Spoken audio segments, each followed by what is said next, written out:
Well, that's not good. Okay, hopefully it would never come to that. But according to a study recently published in Earth and Planetary Science Letters, a huge deep Earth area around the size of Mexico has been mapped by seismic sensors and could cause environmental damage in the near future. This area of molten carbon covers 700,000 square miles and is part of the upper mantle of the Earth's interior, which is the region where solid carbonates melts and produces CO2 and other gases. All that is roughly 217 miles beneath the Earth's surface in western US. This study conducted by Royal Holloway University in London said the researchers used 583 seismic sensors to measure the Earth's vibrations to create a picture of the area's deep subsurface. They believe that the CO2 in the Earth's upper mantle is estimated to be at around 100 trillion metric tons. Now, if you compare that to the global carbon emission in 2011, which was only around 10 billion metric tons, that's 10,000 times as much CO2, which makes us question just how much carbon the Earth really has. The region of molten carbon is dangerous because volcanic eruptions will cause the reservoir to make its way to the surface. And according to lead researcher Dr. Sashir Majumdar,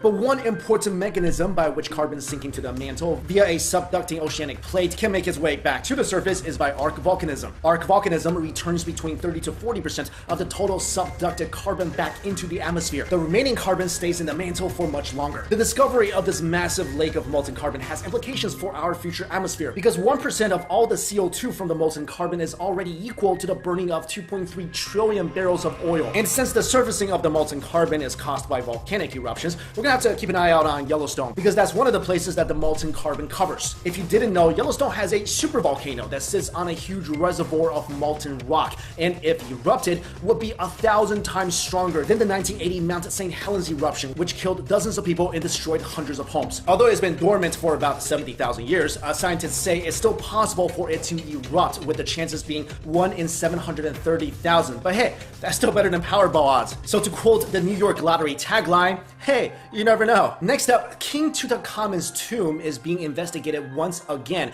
as Italian researchers want to see if there are actually secret chambers inside the tomb. Little background, Tutankhamun was an 18th century dynasty pharaoh who inherited the throne at a young age. Although his reign was short-lived, he is now one of Egypt's greatest icons because of his royal tomb. His tomb is located in the Valley of the Kings and is one of the best preserved royal tombs ever discovered. It was hidden for 3,000 years and was only discovered in 1922. Now researchers at the Polytech University of Turin plan to scan the tomb again with state-of-the-art radar scanners in order to see through 32 feet of solid rock and possibly find a hidden chamber or two. Now this whole looking for secret chambers into Tutankhamun's tomb has been done before. This is actually the 13th group of people who have attempted to do so, and they believe they will also be the last group of people by making sure they scan with 99% accuracy. And maybe they will be the last group of people because 13th attempt?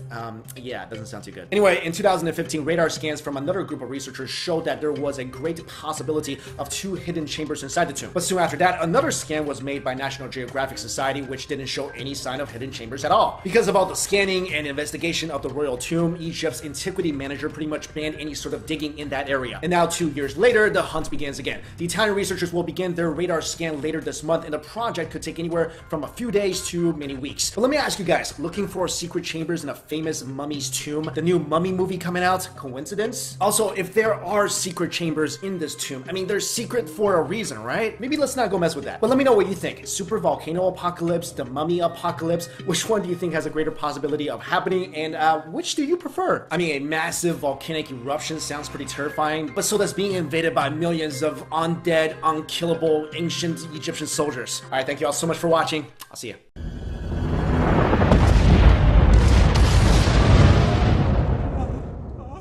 Well, that's not good. Okay, hopefully it would never come to that. But according to a study recently published in Earth and Planetary Science Letters, a huge deep Earth area around the size of Mexico has been mapped by seismic sensors and could cause environmental damage in the near future. This area of molten carbon covers 700,000 square miles and is part of the upper mantle of the Earth's interior, which is the region where solid carbonates melts and produces CO2 and other gases. All that is roughly 200